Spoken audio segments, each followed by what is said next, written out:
말씀 보겠습니다. 잠언 18장 3절 말씀입니다. 같이 읽겠습니다. 악한 자가 이를 때에는 멸시도 따라오고 부끄러운 것이 이를 때에는 능욕도 함께 오느니라. 아멘. 잠언 18장 3절 악한 자를 따라다니는 멸시와 수치라는 제목으로 말씀 보도록 하겠습니다. 신자는 의롭고 선한 삶을 살기 위해 애쓰는 자입니다. 왜요? 이러한 삶이 그리스도의 향기를 드러낼 뿐 아니라 우리의 인생을 복되게 한다는 것을 잘 알기 때문입니다. 오늘 본문을 통해서 이에 대해 함께 살펴보도록 하겠습니다. 오늘 잠언 기자는 악한 자가 이를 때에는 멸시도 따라오고 부끄러운 것이 이를 때에는 능욕도 함께 온다고 말합니다. 이것을 타번역본에서는 악을 행하면 멸시가 따르고 수치와 불명예도 같이 온다라고 번역하고 있어요.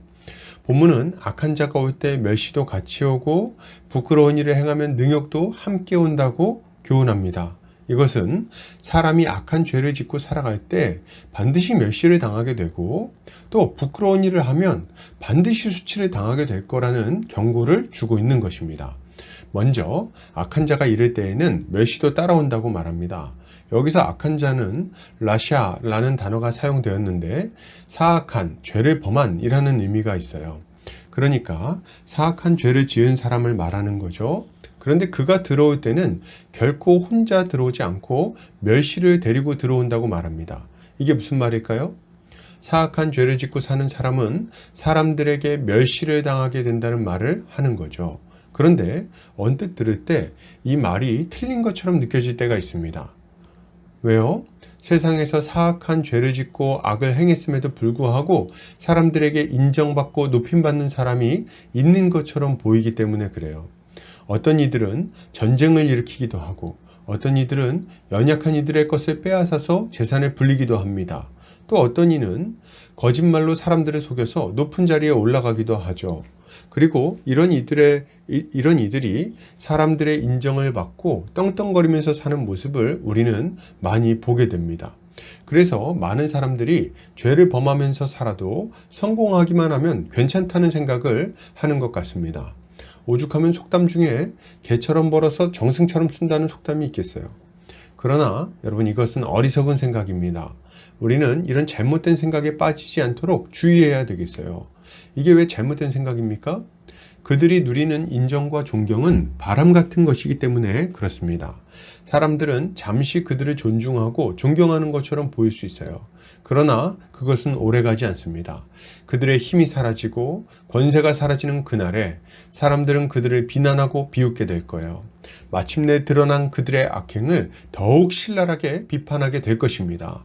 그러니 성공만 하면 된다고 믿는 것은 얼마나 어리석은 일입니까? 그리고 또 한 가지 기억할 게 있어요.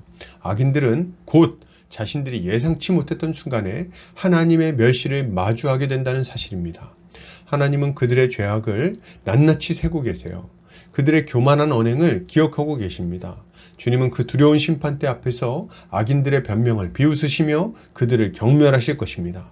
그러니 그들의 높은 마음은 얼마나 허무한 겁니까? 그들은 부끄러움을 당하게 될 거예요. 또한 부끄러운 것이 이를 때에는 능욕도 함께 온다고 말합니다. 여기서 부끄러운 것은 헤르파라는 단어가 사용되었는데 이것은 사람이나 물건에 있는 치욕, 불명예와 그러한 상태, 이럴 때 사용되는 단어입니다. 그러니까 사람이 부끄러운 행동, 불명예스러운 악을 행했을 때는 그것과 함께 능욕이 찾아온다고 말하고 있는 거예요. 이것은 매우 당연한 말이죠. 더러운 말을 하고 거짓말이나 하면서 부끄러운 삶을 사는 자들은 사람들 앞에서, 하나님 앞에서 부끄러움을 당하는 게 당연하지 않겠습니까? 어리석게도 많은 사람들이 자신의 말과 행동에 대가가 있다는 것을 잊어버리고 사는 것 같습니다. 사람들은 지금 당장 즐겁기 위해서 음담패소를 즐깁니다. 사람들에게 인기를 얻기 위해서 다른 사람을 우스갯거리로 만들죠. 허세를 부리며 자기를 높이고 거짓으로 자신을 꾸며댑니다. 그들에게 인기를 얻기 위해서 이런 일을 하는 거예요. 인정받고 높아지기를 원하는 거죠. 그러나 이것은 얼마나 어리석은 행동입니까?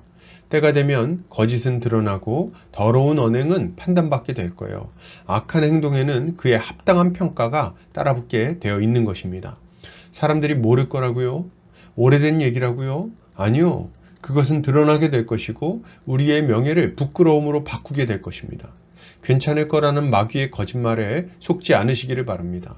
얼마나 많은 사람들이 이런 이유로 인생의 절정에서 바닥으로 곤두박질 쳤습니까? 이런 모습들을 보면서도 경계함을 얻지 못한다면 그는 참으로 어리석은 자인 거예요. 그러므로 여러분, 이것을 생각할 때 신자는 어떤 삶을 살아야 되겠습니까? 악을 행하고 부끄러운 일을 행하는 것이 우리의 인생을 망가뜨릴 뿐 아니라 하나님의 무서운 심판을 마주하게 한다는 것을 기억해야 되겠습니다. 우리는 악을 버리고 부끄러운 일에서 돌이켜야 돼요.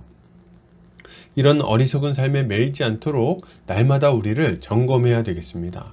이렇게 할 때 우리는 하나님과 사람 앞에서 존경받고 인정받는 인생을 살 수 있을 것입니다. 결론을 드립니다. 여러분, 악을 피하고 부끄러운 삶에서 돌이킵시다. 의를 행하고 선을 행하는 자랑스러운 삶을 살아갑시다. 이것이 우리의 삶을 복되게 만들어 줄 것입니다. 오늘도 주님의 지혜로 승리하는 성도님들 되시기를 주의 이름으로 축복합니다.